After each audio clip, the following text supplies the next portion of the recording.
Bye, Mustabay. Happy New Year to all and kanang 2021 na. So yeah, we're looking forward to a better year this year. Everyone has suffered.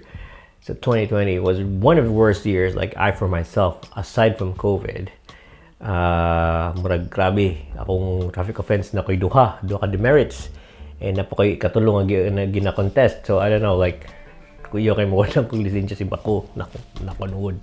Pero yeah, we're fighting, we're surviving. It's a good thing.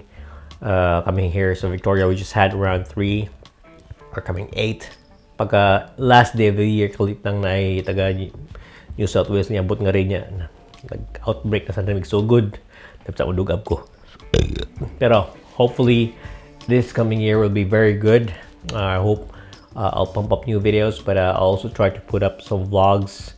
The usual vlog diary that I have, pero ganahan ko mukuha high-end videos nga murag ka nang ginaplan ba murag filmmaking it ba, but it's just still a plan. I hope I can make it.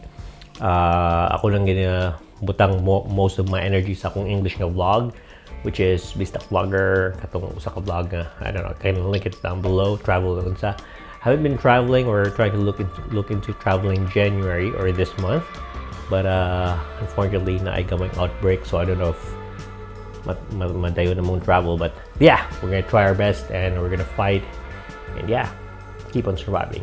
Anyway, we'll try to make 2021 the best year.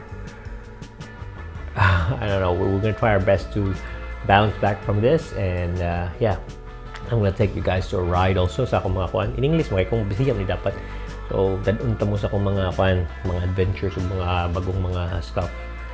So hopefully we're gonna have a good run this year.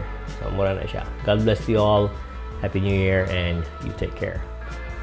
Stay safe.